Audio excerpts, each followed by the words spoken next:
హైదరాబాద్ లో కన్సల్టేషన్ మరియు 3,500 రూపాయల colour Doppler test Avis hospitals లో ఉచితంగా పొందండి. నమస్తే రమగారు. నమస్తే జయ. రమగారు, ఏకాదశి అలానే ద్వాదశి ఈ 2 రోజుల యొక్క విశిష్టత ప్రతి నెల వచ్చేవి. అవును, కానీ కార్తీక ప్రతిసారి మాసం చెప్పుకునేవి స్పెషల్ కదా. కార్తీకం స్పెషల్.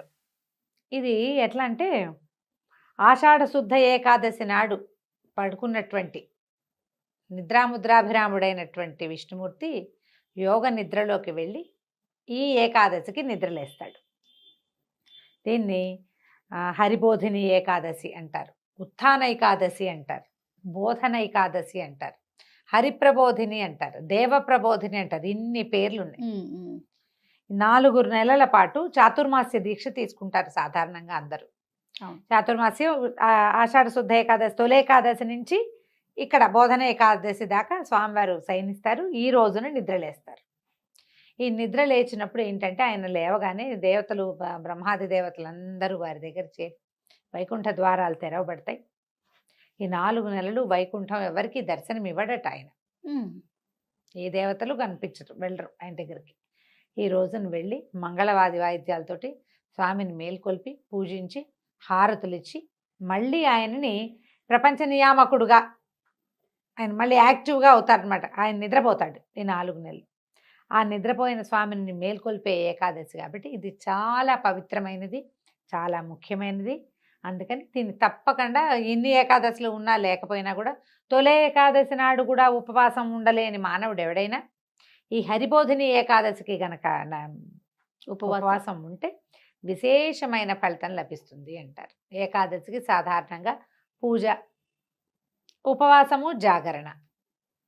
ఉపవాసం ఎంత ఇంపార్టెంటో జాగరణ అంత ఇంపార్టెంట్ అని చెప్తారు. జాగరణ అంటే తెల్లవార్లు మెలకుగా ఉండటం, మర్నాడు పొద్దున ద్వాదశి నాడు పారణ చేసి భోజనం చేసి ఈ ఏకాదశి వ్రతాన్ని పరిసమాప్తి చేయాలి. విశేషమైన రోజు కాబట్టి తప్పకుండా ఇది చేయాలనుకుంటారు. దాంతోపాటుగా ఇప్పుడు ఈ ఏకాదశికి ఇంకా బోల్డని విశేషాలు ఉన్నాయి.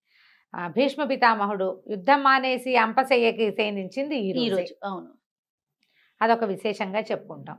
దేవదానవులు క్షీరాబ్ధిని చిలికింది ఈ రోజున. మా చిన్నప్పుడు ఏవో చెప్పేవాడు, క్షీరాబ్ది ఏకాదశి, చిలుకు ద్వాదశి అలా చెప్పేవాళ్ళు.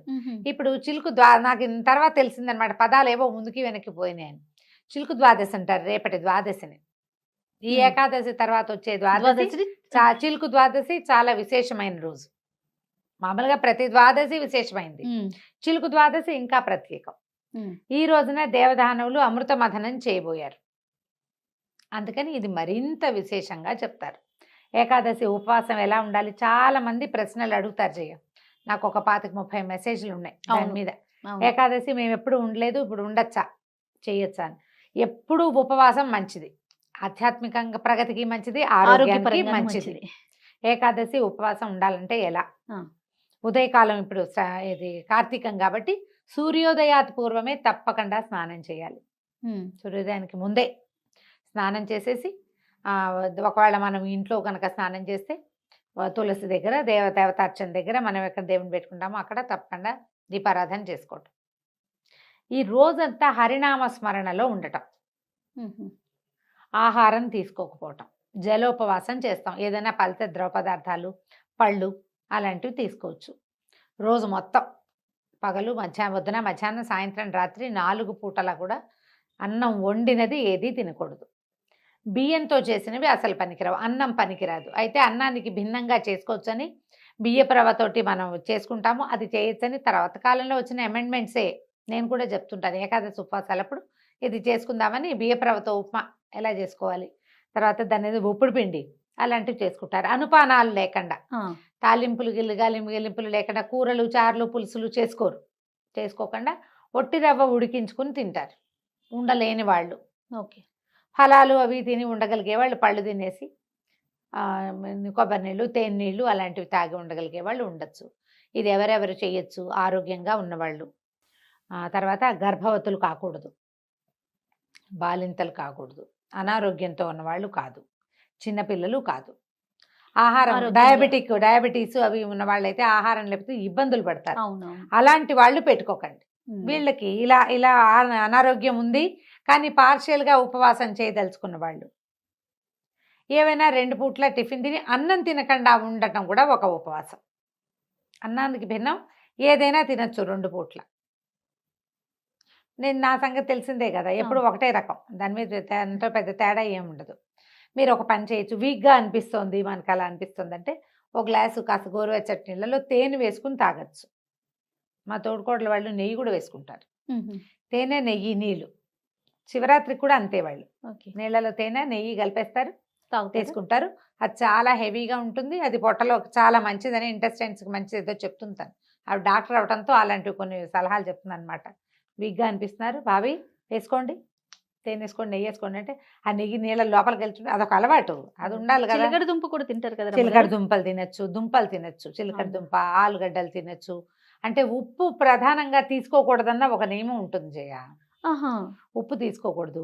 మజ్జిగ కూడా పనికిరాదని కొన్ని చోట్ల చెప్తారు, కానీ మజ్జిగ పంచామృతాల్లో ఒకటైన పెరుగులోంచి వచ్చింది కాబట్టి దానికి తప్పు లేదని చాలా మంది దగ్గర విన్నాను నేను. పల్చటి మజ్జిగ కూడా తీసుకోవచ్చు. పళ్ళ రసాలు, మజ్జిగ, పళ్ళు, అదే మన ఫ్రూట్స్ ఏవైనా, చిలకడ దుంపలు ఉడకబెట్టుకుని తింటాము, అలా ఏదైనా చేయొచ్చు. తేలిగ్గా ఉప్మా లాంటివి కూడా ఏదైనా చేసుకుని తినచ్చు. ఏదైనా సరే మీరు ఉపవాసం శరీరానికి మంచిది, ఆత్మ కొంత ప్రక్షాళన అవుతుంది. ఆహారం మించి శ్రద్ధ తగ్గితే కొంచెం మంచిది. ఈ తగ్గిన ఆహారపు శ్రద్ధని భగవంతుడి మీద పెట్టుకోవాలి మనం ప్రధానంగా. ఈ రోజున మీరు ఏ రోజైతే ఉపవాసం ఉంటారో ఆ రోజు టఫ్ టాస్కులు ఏవి తీసుకోవద్దు, బజార్ వెళ్ళొద్దు, బయటికి వెళ్ళబోకండి, తర్వాత ఎవరింటికైనా వెళ్ళొద్దు, ఇంట్లో ఏదైనా పని చేసుకోండి, పోట్లాడద్దు, కొట్లాడద్దు, హక్కుల కోసం పోరాటాలు లాంటివి ఏవి చేయబోకండి. ఆ రోజు సాధ్యమైనంత నామస్మరణ, ఏదైనా ఒక శ్లోకం తీసుకోండి. మా ఆపదామ భర్తారం తీసుకున్నారా, మహత్తరంగా ఉంటుంది. ఒట్టిగా ఏదో ఒక శ్లోకాన్ని మీకు ఖాళీగా ఉన్నప్పుడు ఆ శ్లోకాన్ని మననం చేసుకుంటూ ఉండండి, అది చాలా ప్లస్ అవుతుంది. ఈ ఏకాదశి మొత్తం రోజంతా ఉపవాసం ఉండి రాత్రి జాగరణ కొంతమంది చేయగలుగుతారు, కొంతమంది చేయలేరు. 3 దాకా ఉంటే జాగారం సరిపోతుందని 3 to 5 పడుకోవచ్చని మొన్ననే ఎవరో ఒక పెద్ద ఆవిడ చెప్పారు నాకు. అంటే మరి ఆరోగ్యం సహకరించాలిగా, మర్నాడు ఆఫీసులకు వెళ్ళాలి, స్కూళ్ళకి వెళ్ళాలంటే ఏం చేస్తాము, అవునవును కదా. సరే, మీ వెసులుబాటు. ఉపవాసం ఉండి ద్వాదశి మరుసటి రోజు పొద్దున మళ్ళీ మనం సూర్యోదయాది పూర్వమే స్నానం చేయాలి, ఇది కార్తీకం కాబట్టి. స్నానం చేసి పొద్దున్నే పూజ చేసుకోవటము. తర్వాత ఏమో ఈ రోజున రెండో ద్వాదశి రోజున తులసీధాత్రి కళ్యాణం చేస్తారు. తులసీధాత్రి సమేత నారాయణ స్వామికి కళ్యాణం చేస్తారు. లక్ష్మీనారాయణ కళ్యాణం చేయటము ఈ ద్వాదశి నాటి విశేషం. ఓహో, స్వామివారి వాళ్ళ ముందు రోజు నిద్రలేచాడు, మరుసటి రోజున మహాలక్ష్మి శ్రీమన్నారాయణల కళ్యాణం జరుగుతుంది. ఇది మనకి కార్తీక పురాణంలో స్పెషల్గా చెప్తారు. తులసి, విష్ణుమూర్తి ఇద్దరు ఒకరినొకరు తెప్పించుకున్నారు. బృందాదేవి, విష్ణుమూర్తి, జలంధరుడి భార్య బృంద. అవును, ఆమె యొక్క పాతివ్రత్యం నశిస్తే కానీ ఆయన యుద్ధంలో ఓడడని విష్ణుమూర్తి ఆయన భర్త రూపంలో, జలంధరుడి రూపంలో ఆమె దగ్గరికి వెళ్ళిపోయాడు. ఆమె భర్తే అనుకుంది. తన పాతివ్రత్యాన్ని మంటగలిపినందుకు శపించింది ఆవిడ, కఠిన శిలగా మారిపోమ్మని. నువ్వు ఇంత కఠినాత్ముడివి, నువ్వు ప్రపంచం కోసం చేశానని నన్ను నమ్మించద్దు, భక్తుల కోసం, ప్రపంచం అంతా జలంధరుడి వల్ల బాధపడుతోందని, ఈ తప్పు నా వల్ల జరిగినా పర్వాలేదని భగవంతుడు ఈ పని చేశాడు. నువ్వు ప్రపంచం కోసం నమ్మించద్దు, నా పాతివ్రత్యం నాకు ఇంపార్టెంట్, దాన్ని జడగొట్టావు కాబట్టి కఠినశిలగా మారిపోమంటే సాలగ్రామంగా మారిపోయాడు విష్ణువు. చిన్నబొజ్జకు శ్రీరామ రక్ష అని అనుకునేటువంటి మనస్తత్వం కలిగి ఉన్న వాళ్ళు చెట్లై పడి ఉంటారు. నువ్వివ్వవు, నీ నుంచి ఇతరులు తీసుకుంటారు. నువ్వు చెట్టు అయిపోమంటే ఆమె తన పాతివ్రత్యంతో పరమ పవిత్రమైన తులసి చెట్టుగా మారిపోయింది. అయితే ఆవిడ తులసి చెట్టు, ఆవిడ స్వయంగా దహనం అయిపోయి, అగ్నిదహనం అయిపోయి తులసి చెట్టుగా మారింది. చాలా దుఃఖపడ్డాడట విష్ణుమూర్తి, తన వల్ల ఇలా జరిగింది అని చెప్పి. అందుకని ఆయనకి అత్యంత ప్రీతిపాత్రమైనది తులసి. ఆ తులసితోటి చేసే అర్చన స్వామికి స్వయంగా చేరుతుందని. ఎంత ప్రీతి అంటే కొన్ని కోట్ల కొద్దీ బంగారం వేసినా తూగని వాడు తులసి దళానికి తూగిపోయాడు స్వామి అంటాడు. భక్తి, తులసి ఆ రెండు ఆయన దగ్గర పనిచేస్తాయి. అందుకని ఈ రోజున ద్వాదశి నాడు ఏం చేస్తారు, తులసి ధాత్రి, దీన్ని ఉసిరి కొమ్మని ధాత్రి అంటారు. ఆ ఉసిరి కొమ్మ ఏంటంటే ఉసిరి చెట్టులో ఈ నెల రోజుల పాటు కార్తీకంలో ఆయన దామోదర ప్రతిష్ట ఉంటుంది. అందులో విపరీతమైన జీవశక్తి ఉంటుంది ఈ నెల. ఆ జీవశక్తిలో నిలువున కింద నుంచి పైదాకా అన్ని చోట్ల విష్ణువు సర్వవ్యాపకుడు కూడా ఈ ఉసిరి చెట్టులో ఉంటాడు. అందుకని ఒక ఉసిరి కొమ్మని తెచ్చైనా ఈ తులసి చెట్టులో ప్రతిష్ఠ చేసి వీరిద్దరికీ వివాహం చేయటం, పసుపు తాడుతోటి ముడేస్తారు, పూజ చేస్తారు, పువ్వులు గీవులు సమర్పిస్తారు. కార్తీక దామోదర ప్రీత్యర్థం లక్ష్మీనారాయణ కళ్యాణ మహంకరిష్యే అని చెప్పుకుని సంకల్పం చెప్పుకుని మనం పువ్వులు మామూలు అష్టోత్తరం అవి ఎలా చేసుకుంటాం అట్లా నారాయణ అష్టోత్తరం, తులసి అష్టోత్తరం కూడా దొరుకుతుంది. లక్ష్మీ అష్టోత్తరంతో కూడా పూజ చేయొచ్చు. తులసికి మనకేం స్తోత్రాలు దొరకలేదని బెంగ పెట్టుకోకూడదు. తులసిలో లక్ష్మిని, ఉసిరి చెట్టులో నారాయణమూర్తిని భావించి వివాహంలాగా ఒక చిన్న క్రతువు, అది పెద్ద ఏం హడావిడిగా ఏమి ఉండదు. ఎలా చేయాలి అని కంగారు పడకండి, ఏమీ లేదు. మన దగ్గర ఉసిరి చెట్టు ఒక ఉందనుకోండి, దాని పక్కన తీసుకెళ్ళి తులసి కుండీని పెట్టండి. ఓకే. ఈ 2 చెట్లకి బొట్టు పసుపు పెట్టడం, గంధం సమర్పించడం, ధూపదీపాలు సమర్పించడం, నారాయణ ప్రీత్యర్థం అని చెప్పుకొని రెండింటిని కలిపి ఒక దారంతో బంధించటం.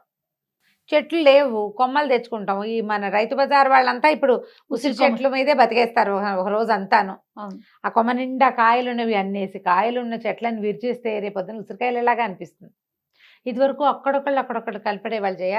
ఇప్పుడు ఈ మనం ప్రవచనకర్తలు చాలా మంది బాగా తెలుసుకుని విపరీతంగా కుప్పలు తెప్పలుగా ఉసిరికాయలు ఉన్న కొమ్మలే అన్నీను.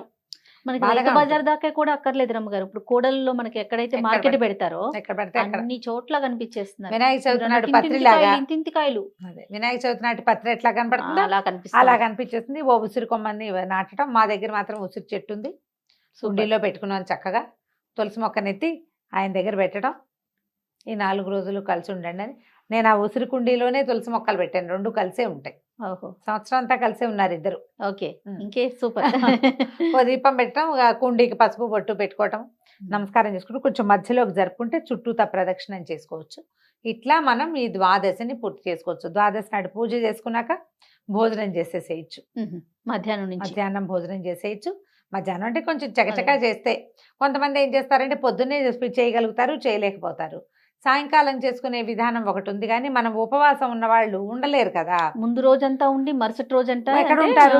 అందుకని పొద్దున్నే ఈ ధాత్రి కళ్యాణం వ్యవహారం లాగించేసి లక్ష్మీ ధాత్రి కళ్యాణాన్ని అప్పుడు మనం వంట చేసేసుకోవటం, ద్వాదశి పారణ చేయటము. ఈ రోజున ఈ ఏకాదశి నిన్నటి ఏకాదశి, మర్నాటి ద్వాదశి, ఈ 2 రోజుల్లోనూ మీరు ఏ దానం ఇచ్చినా అది 1,000,000 సార్లు దానం చేసిన ఫలితాన్ని ఇస్తుంది. పెద్ద పెద్ద దానాలు చేయగలిగినా లేకపోయినా ఉసిరికాయలు, దీపాలు, తర్వాత ఏమో యజ్ఞోపవీతం, దక్షిణతో సహా యజ్ఞోపవీతాలు దానం చేసినా కూడా మంచి ఫలితం లభిస్తుంది. ఈ 2 రోజులు అత్యద్భుతమైన ఫలితాలు ఇచ్చేటువంటి దాన ప్రక్రియలు పెట్టుకోవచ్చు. మీరు కూరలు, పళ్ళు, వస్త్రాలు, చెప్పులు, దుప్పట్లు మన ఇష్టం, మన ఓపిక, మన శక్తి, మన అవైలబిలిటీ మన దగ్గర ఉండాలి. అవకాశం కూడా ఉండాలిగా. ఏది కుదిరితే అది దానం చేయండి. స్వయం పాకం ఇవ్వచ్చు. సద్బ్రాహ్మడికి ఎవరికైనా ఆయనకి కావాల్సిన వస్తువు ఏమైనా ఇచ్చి దండం పెట్టచ్చు. ఏదైనా చేయొచ్చు. ఈ 2 రోజుల్లోనూ దేవాలయాల్లో చేసే దీపారాధన, తులసి చెట్టు దగ్గర చేసే దీపారాధన కూడా విశేషమైన ఫలితాన్ని ఇస్తుంది. దాంతోపాటు ఏకాదశి, ద్వాదశిలో మన ఏకాదశి నాడు ఉపవాసం ఉంటాం. కార్తీక పురాణం వినండి, చదవండి, వినిపించండి తప్పకుండా. తర్వాత ఏమో ద్వాదశి నాడు కూడా కార్తీక పురాణం వినాలి, చదవాలి. ఎవరికైనా పెద్దవాళ్ళు ఉంటే మీరు చదివి వినిపించండి. మీకు మమ్మల్ని వినే అవకాశం ఉంటే చక్కగా వినండి. చక్కగా ప్రతిరోజు మనం అన్ని ఛానల్స్ లో కూడా వచ్చేస్తున్నాయి కదా. 4 పూట్ల వేస్తున్నారు, పొద్దున, మధ్యాహ్నం, సాయంత్రం, రాత్రి వేస్తున్నారు. ఎవరికి ఏ సమయంలో కుదిరితే ఆ సమయంలో చేయండి. అయితే ఏకాదశి ఉపవాసానికి ఒక ప్రధాన నియమం ఒకటి చెప్తారు చేయ, అంటే ఇది మనం ఏర్పరచుకున్న నియమమే అయి ఉంటుంది. దశమి నాటి రాత్రి అన్నం తినకూడదు, టిఫినే. ఏకాదశి 2 పూటలు తినం కదా. ద్వాదశి నాడు ఉదయం భోజనం చేస్తాం. మళ్ళీ ద్వాదశి నాటి రాత్రి కూడా టిఫినే, కానీ అన్నం తినకూడదు. ఓహో, ద్వాదశి రోజు ఒక్క పూటే అన్నం తినాలి, ఒక్క పూటే తినాలి. ఆల్ టుగెదర్ మనం 4 పూటలు అన్నం ముట్టుకోకూడదు. దశమి నాటి రాత్రి, ఏకాదశి 2 పగళ్ళు, ద్వాదశి నాటి రాత్రి కుదిరితే ఈ ఏర్పాటు ఇలా మీరు సాంగంగా చేయగలిగితే ఇలా చేయొచ్చు. తులసి చెట్లు ఇవ్వచ్చు, ఎవరికైనా తులసి చెట్టు కూడా ఇవ్వచ్చు తాంబూలంగా. చాలా మంచి ఫలితాన్ని ఇస్తుంది. మేము ఈ ప్రయత్నం చేసుకోండి, మీకు ఎలా కుదిరితే అట్లా. తప్పకుండా రమ్మగారు. నమస్తే.